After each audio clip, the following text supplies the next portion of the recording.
Hey guys, just doing another follow-up to some of my rail trail adventures.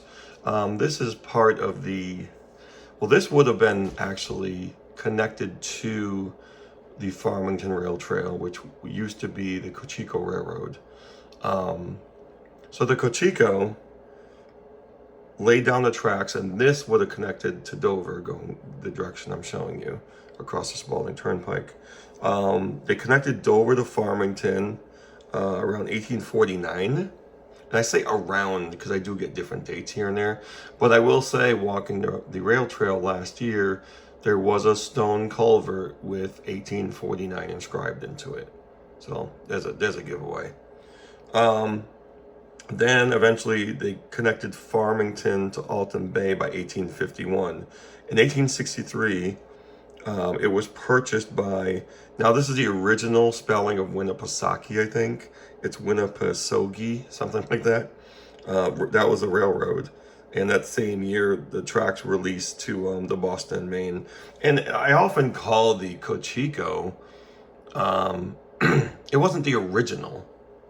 Boston and Maine was in New Hampshire, but it was mostly southern New Hampshire, because obviously Boston, Boston to Nashua, things like that. But in this region, the Cocheco was a kind of a big deal, right? And it was the Boston and Maine that they had credited with actually building Alton Bay at the time. So anyway, you see a bunch of railroad ties stacked here, and underneath them are mostly the ties that were they're still in the original spot. But this is what I call the unfinished rail trail. And I did look up some plans online from like 2001.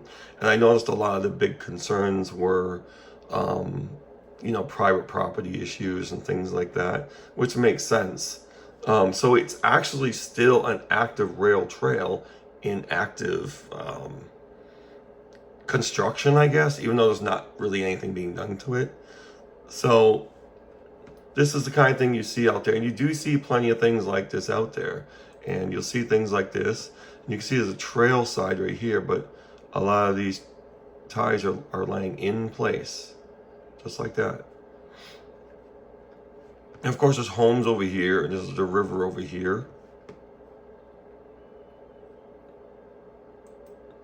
And there's a broken, I don't think that was a whistle post because there was no actual W in it.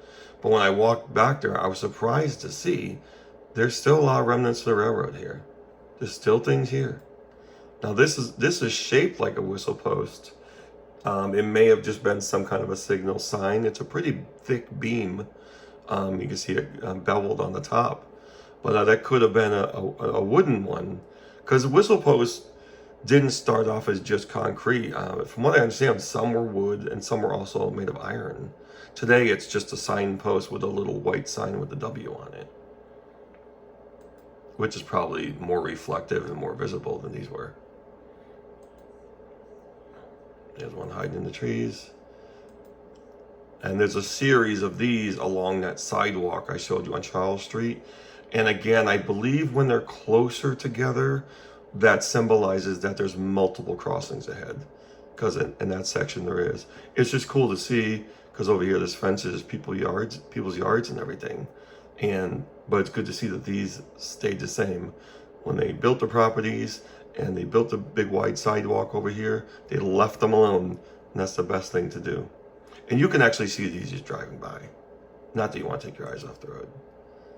Okay, these are not the pictures I wanted to show you. So this is just in my pictures here.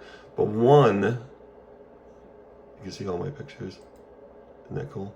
Anyway, there's one in particular, seeing the tracks laid down here, or the railroad ties. It gives you a better view of what I was talking about. This is Old Dover Road, and how high above the road this was. So this had to cross, obviously not here because this is a river, so across at an angle. And this would be one of the big holdups, because that means the city, to actually complete this rail trail, which they've been, I guess, talking about for many, many years, they would need a footbridge, and it would have to be a pretty big one. And it's not just a footbridge. Look at the wires. you got to get around that. You got to reroute these things, probably pipe them in along the bridge or something like that. They didn't plan ahead as far as like the Rockingham. There's only a couple roads, a few roads you have to follow on Rockingham.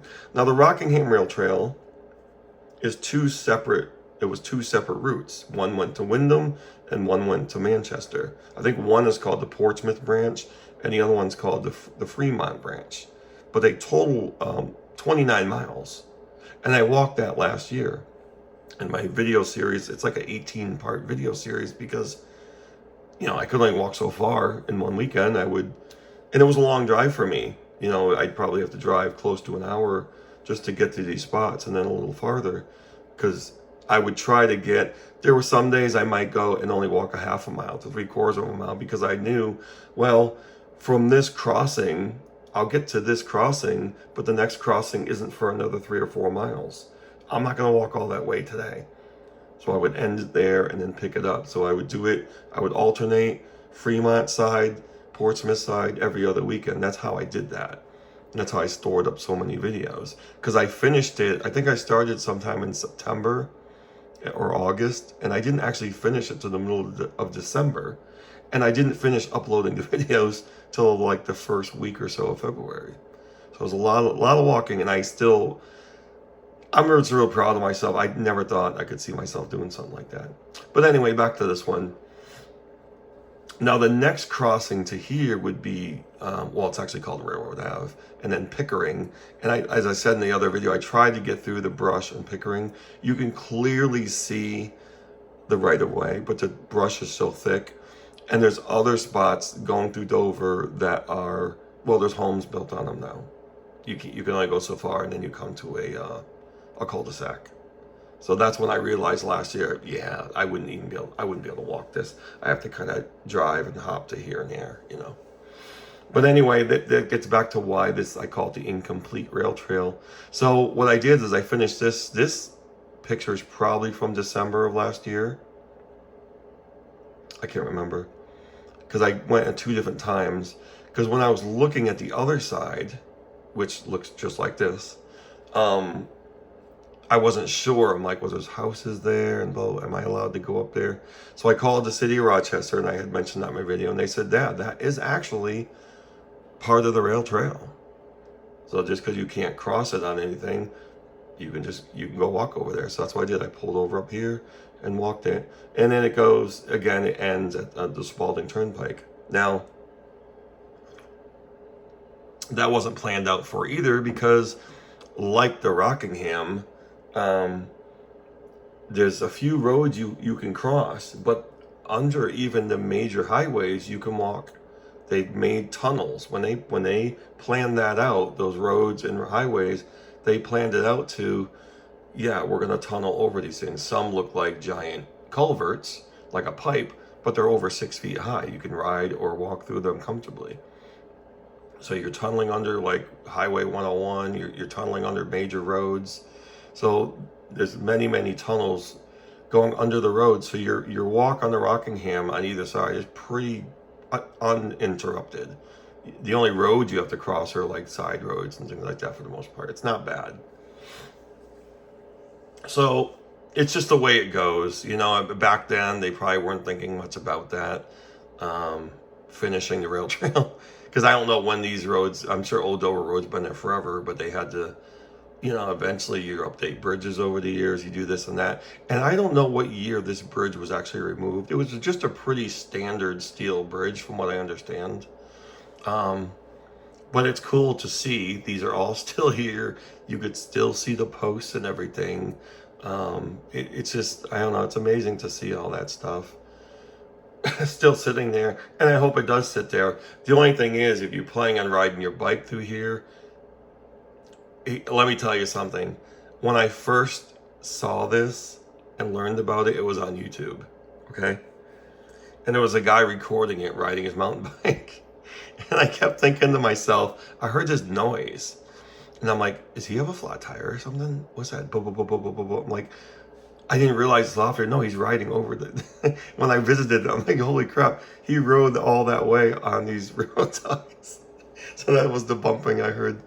Now the other side, there's nothing as far as posts, but there's tons of railroad ties. There's blocks where the bridge used to sit. And there are quite a few date nails there too that I left there. So if you go visit it when the snow melts, you'll have something to look at.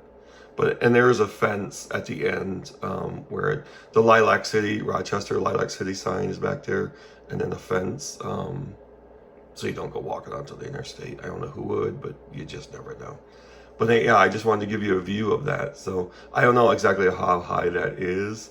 I don't know if they removed the bridge because it wasn't high enough over time and trucks maybe were hitting it. Maybe because they had to redo this bridge. I'm really not sure what happened there, but unfortunately, unless you have some really wealthy donors, this is not getting finished. I mean, you're not going to be able to walk across. There's a little bit of room to park on the side of the road, and you might have some locals telling you that you're not allowed to park there, and just they don't know what they're talking about. Because I did get permission, so I've seen that before, especially in New Hampshire, which shocked me. Places I wanted to walk or I wanted to go fishing. Actually, let me give you a little story. I'll keep rambling. When I first was visiting some town pounds, like 2 years ago, I think New Hampshire has like a dozen of them. I visited 8 or 9 of them. There was a couple I visited, but I didn't make a video because it seemed like it was in someone's yard or something. It was really weird. So I'm like, well, I'm not pulling in there. So that would be a case where I'd be like, yeah, that's too close. I'm not doing that. So I went to the Farmington. It took me a couple trips to locate the Farmington pound. Now, I knew the location, the intersection, I believe it was 10 Rod Road and Pound Road in Farmington. But there was no street sign. So I was looking at the street sign on Google Earth, but when I arrived to the spot, there was no street sign. But I still knew. So I was driving up the road a little bit, and I saw these signs, private road, private road, private road. And I'm thinking to myself, well, let me look at this again. So I'm looking at the map, and I'm looking at my information. I'm like, they have this listed as a public place, a historical landmark that you can visit. So how is it a private road? So luckily there was some guy coming down the road because I actually pulled out of the road. And I'm like, well, I'll just pull over here somewhere on the main road. And he saw me there. He's wondering if I was broken down. I'm like, no, I'm looking for this or that. He goes, Town Pound. He goes, I never heard of it. The funny thing was, it was about, he rode right past it. It was only like 200 yards up the road. I said, well, I saw all these signs for private road. He goes, dude, people post signs like that all the time. They don't know what they're talking about. It's a public road. I'm like, okay. So I just, and that's what the best thing, take advice from, the town, the city, whatever, but the locals especially. It was kind of funny. So I said, okay. So he took off, and I literally drove up the road. It was probably 200-300 yards. It was right down the left. And there's a big plaque there, historical landmark. I'm like, well, if it's a historical landmark, I would think in most cases it's public. It's there to be viewed. So that was a lesson learned there. People like to post signs and fishing spots and stuff like that. And it's just like, I understand you don't want people on your property. And this one isn't on anyone's property. It's not even near anybody's house. So I don't know why they did that. But yeah. So I just checked with Fish and Game for fishing. They're like, no, that's a public spot. I'm like, there's like 20 signs there saying keep out. He goes, yeah, we have one guy, one homeowner who lives there. He thinks he owns everything. Just ignore those signs. So that's what you do. You try, most of the time, the locals. Sometimes you trust the experts. But here, a lot of people don't know it, but this is public. Okay, this is a public thing. And even across the street on the other section of right of way, it is public according to the city of Rochester. It's still in planning as a rail trail. All right, just wanted to take a look at that, maybe tell you a story. And if you ever visited this, let me know. It's actually for a short run, for a pretty short walk or ride. There's a lot of things to see. This is just a lot of history still laying there.